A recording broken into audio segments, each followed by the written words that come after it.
Hứa Khải hẹn hò với Đàm Tùng Vận tại trường quay phim và cùng đi ăn tối, làm fan dậy sóng. Buổi chiều muộn ở phim trường ngoài ô Thượng Hải, ánh nắng cuối ngày rơi lên những tán cây như dát vàng. Cảnh quay hôm đó là cảnh cuối cùng của ngày, Đàm Tùng Vận trong bộ váy nhẹ nhàng, tóc buộc thấp, đôi mắt to long lanh ánh lên dưới ánh sáng mờ ảo. Còn Hứa Khải trong trang phục cổ trang màu lam trầm vẫn giữ nét điềm tĩnh, dịu dàng vốn có. Đạo diễn vừa hô, cắt, không khí lập tức trở nên thoải mái. Các nhân viên bắt đầu thu dọn máy quay, còn Hứa Khải tiến lại gần Đàm Tùng Vận, giọng anh nhẹ nhưng đầy ẩn ý, em có mệt không? Hay tối nay anh mời em ăn gì đó nhé, coi như khen ngợi cho một ngày làm việc xuất sắc. Câu nói tưởng chừng bình thường nhưng khiến tim của nữ diễn viên khẽ loạn nhịp. Ánh nhìn của Hứa Khải không còn là ánh nhìn của nhân vật trong phim, mà là ánh nhìn của người đàn ông đang thật sự quan tâm. Đàm Tùng Vận khẽ cười, nụ cười dịu dàng như làn gió mùa xuân rồi gật đầu, vậy anh chọn nơi nhé, miễn đừng quá xa là được. Thế là, sau khi kết thúc công việc, hai người cùng rời phim trường. Cánh cổng lớn dần khép lại phía sau, và hoàng hôn ngoài kia nhuộm một màu hồng phớt.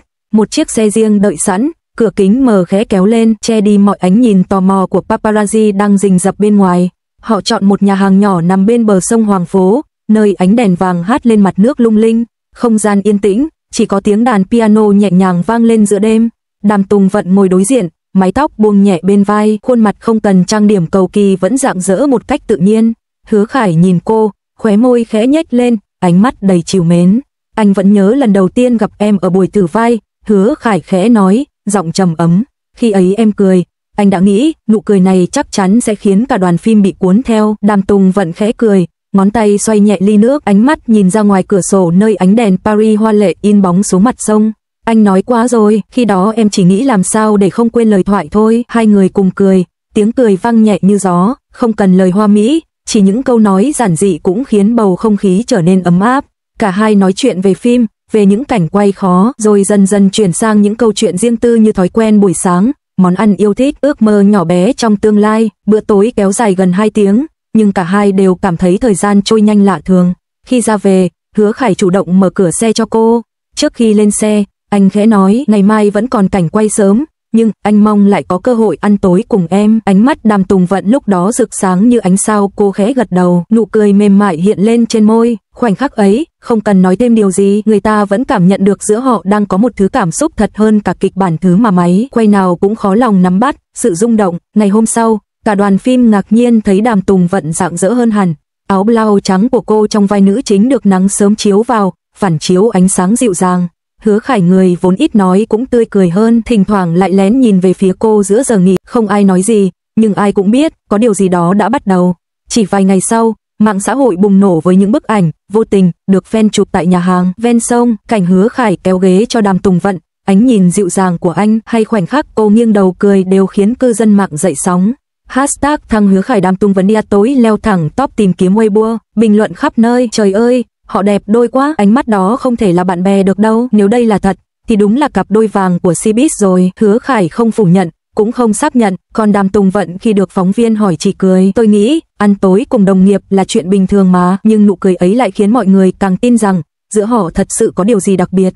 Sau hôm ấy, nhiều fan nhận thấy sự thay đổi rõ rệt trong ánh mắt và cách Hứa Khải chăm sóc Đàm Tùng Vận tại phim trường. Anh thường lặng lẽ cầm ô che cho cô dưới nắng, đưa nước, chỉnh lại đạo cụ, thậm chí còn nhường cô ngồi ghế gần quạt mát.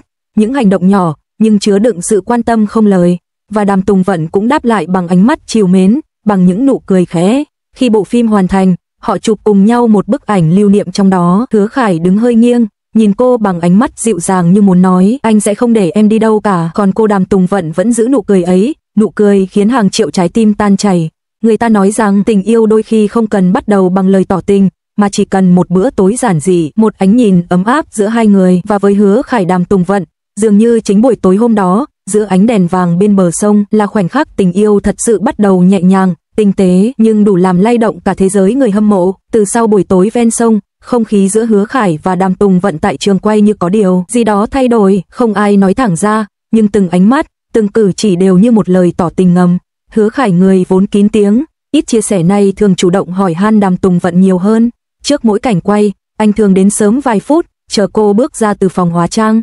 Khi thấy cô xuất hiện, anh không kìm được mà mỉm cười. Em đến rồi à, hôm nay anh có cảm giác cảnh này sẽ quay rất tốt, chắc vì có em. Những lời nói ấy nhẹ nhàng, nhưng với Đàm Tùng Vận, nó khiến trái tim cô ấm lên từng chút. Đôi khi, giữa giờ nghỉ, cả hai lại cùng ngồi trong góc nhỏ của phim trường, chia sẻ chung một ly cà phê, hay cùng xem lại những đoạn quay vừa xong. Không còn khoảng cách giữa nam chính và nữ chính, giữa ngôi sao và đồng nghiệp, mà là hai con người đang dần tìm thấy nhau trong thế giới ồn ào của showbiz. Một nhân viên hậu trường từng nói, tôi chưa thấy ai nhìn bạn diễn bằng ánh mắt dịu dàng như Hứa Khải nhìn Đàm Tùng Vận. Còn cô ấy, mỗi lần anh đến gần là lại vô thức cười. Sau khi những bức ảnh đi ăn tối được lan truyền, giới truyền thông lập tức vào cuộc. Hàng loạt tờ báo lớn nhỏ của Hoa ngữ đăng tin Hứa Khải và Đàm Tùng Vận cặp đôi phim giả tình thật. Bữa tối định mệnh bên bờ sông Hoàng Phố có phải khởi đầu cho mối quan hệ mới. Các trang mạng xã hội dậy sóng, fanpage ngập tràn hình ảnh hai người nhìn nhau cười. Đoạn clip hậu trường được chia sẻ hàng triệu lần. Có người nói họ hợp nhau đến từng chi tiết, như thể sinh ra để đóng cặp. Người khác lại viết cảm giác này không phải diễn đó là thật. Trước sự chú ý của dư luận, quản lý của cả hai diễn viên đều giữ im lặng. Nhưng chính sự im lặng ấy lại càng khiến công chúng tin rằng đằng sau mọi tin đồn có một câu chuyện tình đang nảy nở thật sự. Một tuần sau, đoàn phim quay cảnh đêm, bối cảnh là một con phố nhỏ được trang trí bằng đèn vàng ấm áp. Khi đạo diễn cho nghỉ, Hứa Khải bước tới, khẽ nói, cảnh hôm nay quay tốt lắm, em có muốn đi dạo chút cho thư giãn không? Đàm Tùng Vận ngập ngừng một chút, rồi gật đầu. Hai người cùng đi bộ giữa con phố vắng, gió đêm mơn man qua những hàng cây, ánh sáng phản chiếu lên mặt đường lát đá, tạo nên khung cảnh lãng mạn đến lạ thường. Họ không nói nhiều, chỉ lặng im đi bên nhau, nhưng sự im lặng đó lại chứa đầy cảm xúc. Đến khi dừng chân bên chiếc xe, Hứa Khải quay sang, ánh mắt dịu dàng như ánh đèn phía xa. Anh không biết từ khi nào, mỗi lần nhìn em cười, anh lại quên mất lời thoại. Câu nói khiến Đàm Tùng Vận bật cười khẽ, nụ cười ấy ngắn thôi, nhưng chan chứa sự ngượng ngùng xen lẫn xúc động. Anh nói chuyện cứ như đang diễn vậy. Không đâu, anh đáp, giọng thấp đi, đây là thật. Khoảnh khắc ấy, thời gian như dừng lại, tiếng gió, tiếng xe ngoài phố, tất cả đều tan biến. Chỉ còn lại hai người, đứng rất gần nhau, giữa màn đêm Thượng Hải đầy lấp lánh. Sau vài ngày im ắng, Đàm Tùng Vận đăng một bức ảnh trên Weibo. Cô ngồi bên bàn ăn, ly nước cam, nụ cười nhẹ, kèm dòng trạng thái cảm ơn vì đã luôn quan tâm đến tôi, và cả người luôn khiến tôi vui vẻ mỗi ngày. Không cần tag ai, nhưng người hâm mộ biết rõ người đó là ai. Bởi đúng thời điểm ấy, Hứa Khải cũng đăng dòng trạng thái ngắn ngủi, hạnh phúc không phải là điều xa xỉ, chỉ là được nhìn thấy ai đó cười mỗi sáng. Hai dòng chữ, hai tấm ảnh, nhưng lại như lời xác nhận ngầm cho hàng triệu người đang dõi theo. Cả cộng đồng mạng nổ tung, họ đang nói về nhau đó. Đây là cách tỏ tình của người nổi tiếng sao? Tinh tế quá. Truyền thông quốc tế cũng nhanh chóng bắt sóng. Các trang tin lớn ở Hàn, Nhật, Thái Lan đều đăng lại hình ảnh cặp đôi. Thời gian trôi, bộ phim họ cùng đóng dần đi đến những cảnh quay cuối. Hứa Khải, người từng được biết đến là lạnh lùng và chuyên nghiệp, nay trở nên mềm mại, ấm áp lạ thường. Anh luôn dành cho Đàm Tùng Vận sự quan tâm chân thành. Khi cô lạnh, anh lặng lẽ đưa áo khoác. Khi cô mệt, anh mua trà gừng nóng. Còn cô, mỗi lần thấy anh, lại khẽ cúi đầu cười. Có lần, đạo diễn vô tình bắt gặp họ trong phòng hóa trang. Hứa Khải đang giúp cô chỉnh lại chiếc kẹp tóc, động tác nhẹ nhàng đến mức như sợ làm đau cô. Đạo diễn chỉ cười, hai người không cần diễn, vì rõ ràng đã nhập vai ngoài đời rồi. Khi phim đóng máy, đoàn làm phim tổ chức buổi tiệc nhỏ. Dưới ánh đèn vàng, Hứa Khải nâng ly chúc mừng, nhưng ánh mắt anh chỉ hướng về một người, Đàm Tùng Vận. Cảm ơn vì đã cùng anh đi qua chặng đường này. Anh nghĩ bộ phim này có thể kết thúc, nhưng cảm xúc thì vẫn còn. Khán phòng vỗ tay, còn Đàm Tùng Vận chỉ im lặng, khẽ gật đầu. Cô hiểu ý anh và nụ cười nhẹ trên môi cô như một lời đáp.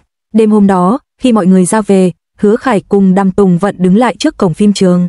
Anh khẽ nói, có lẽ anh sẽ nhớ mãi những ngày quay cùng em, nhưng nếu có thể, anh mong sẽ có thêm nhiều buổi tối như hôm ấy, chỉ có hai chúng ta bên bờ sông, và không cần kịch bản nào cả. Cô nhìn anh, đôi mắt long lanh dưới ánh đèn. Em cũng mong vậy. Và rồi, không cần lời tạm biệt, họ chỉ khẽ mỉm cười, một nụ cười nhẹ, đủ khiến cả không gian như ngừng lại. Người ta bảo, tình yêu trong giới giải trí thường mong manh như ánh đèn sân khấu. Nhưng giữa những tiếng máy quay và ống kính paparazzi, Hứa Khải và Đàm Tùng Vận lại tìm thấy một điều giản dị, tình cảm thật sự, bắt đầu từ một bữa tối, một ánh nhìn, và những ngày làm việc cùng nhau.